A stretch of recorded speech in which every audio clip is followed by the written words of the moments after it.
ఇక విజయవాడ ప్రకాశం బ్యారేజ్ కి మరోసారి వరద ఉధృతి కొనసాగుతోంది. ఎగువ ప్రాంతాల్లో కురుస్తున్న భారీ వర్షాలతో భారీగా వరద నీరు వస్తోంది. 3.25 లక్షల క్యూసెక్కుల నీటిని 70 గేట్లెత్తి కిందకు వదిలేశారు. 4 నుంచి 5 లక్షల క్యూసెక్కులకు ఈ వరద పెరిగే అవకాశం ఉందని అంచనా వేసిన ఇరిగేషన్ అధికారులు లోతట్టు ప్రాంతాల ప్రజలను అప్రమత్తం చేశారు. మరో 3 రోజుల పాటు ఇదే విధంగా వరద ఉధృతి కొనసాగే అవకాశం ఉందని అంటున్నారు. ప్రకాశం బ్యారేజ్ నుంచి మరింత సమాచారం మా ప్రతినిధి ప్రసాద్ అందిస్తారు. విజయవాడ ప్రకాశం బ్యారేజీకి మరోసారి వరద పోటెత్తుంది. గత కొన్ని రోజులుగా ఎగువ ప్రాంతాల్లో కురుస్తున్న భారీ వర్షాలకు వరద నీరు వచ్చేస్తుంది. గత ఆగస్టులోనే దాదాపు 5 నుంచి 6 లక్షల క్యూసెక్కులు 2 విడతలుగా రావడంతో లోతట్టు ప్రాంతాల్లో కూడా ప్రజలు ఇబ్బందులు పడ్డారు. రైతులు వేలాది ఎకరాల పంట మునగడంతో తీవ్రంగా నష్టపోయారు. ఇప్పుడే కొంచెం కృష్ణమ్మ శాంతించి ప్రకాశం బ్యారేజీ వద్ద వరద తగ్గుతుంది అనుకున్న క్రమంలో మరోసారి గత వారం రోజుల నుంచి ఎగువ ప్రాంతాల్లో భారీగా కురుస్తున్న వర్షాలతో వరద నీరంతా కూడా ప్రకాశం బ్యారేజీకి వస్తుంది.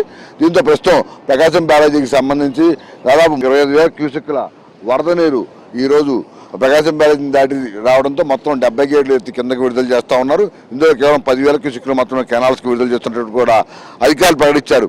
ఇది మరింత వరద ఉధృతి మరీ పెరిగే అవకాశం ఉందని కూడా ఇప్పటికే ఇరిగేషన్ అధికారులు అంచనా వేస్తూ ఉన్నారు. ఈ రోజు సాయంత్రానికి 4 లక్షల క్యూసెక్కులు దాటి వస్తుందని, అదేవిధంగా మరో 2 రోజుల పాటు ఇదే విధంగా ప్రాంతాల్లో కురుస్తున్న భారీ వర్షాల కారణంగా ఇంకా నీరు దాదాపు 5 లక్షల క్యూసెక్కులు కూడా చేరే అవకాశం ఉందని కూడా చెప్తా ఉన్నారు. ఇక ఈ ప్రకాశం బ్యారేజీ పులిచింతల మధ్యలో కూడా భారీ వర్షం కొట్టడంతో ప్రధానంగా ఈ మునేరు, వైరా, కట్టలేరు వంటి ఉపనదులు పొంగి పొరలడంతో ప్రకాశం బ్యారేజీకి ఆ నీరు కూడా వచ్చి చేరుతా ఉంది. దీంతో ఇక్కడ ఆ బ్యారేజీ వద్ద మరోసారి వరద ఉధృతి పెరుగుతూ ఉంది.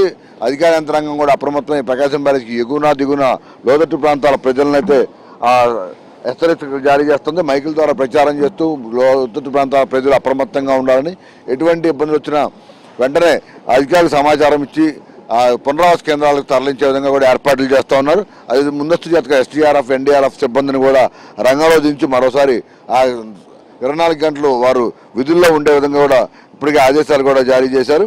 ఇక ఈ ప్రకాశం బ్యారేజీకి సంబంధించి గత ఆగస్టులో కూడా మనం చూసాము. మొత్తం ప్రకాశం బ్యారేజీ దిగువన చాలా ప్రాంతాలు నీట మునగడంతో పాటు వేలాది ఎకరాల పంట మునగడంతో రైతులు కూడా చేతికొచ్చిన పంట మొత్తం చేజారిపోయిందని కూడా ఆవేదన వ్యక్తం చేశారు. ఇప్పుడు మళ్ళీ పొలాల్లోకి వెళ్దాం అనుకున్న రైతాంగం కూడా తీవ్రంగా నష్టపోతామని కూడా ఆవేదన వ్యక్తం చేస్తూ ఉన్నారు. ఇక ఈ మరో 2-3 రోజుల పాటు ప్రకాశం బ్యారేజీ ఇదే వరద ఉధృతి కొనసాగుతుందని కూడా అధికారులు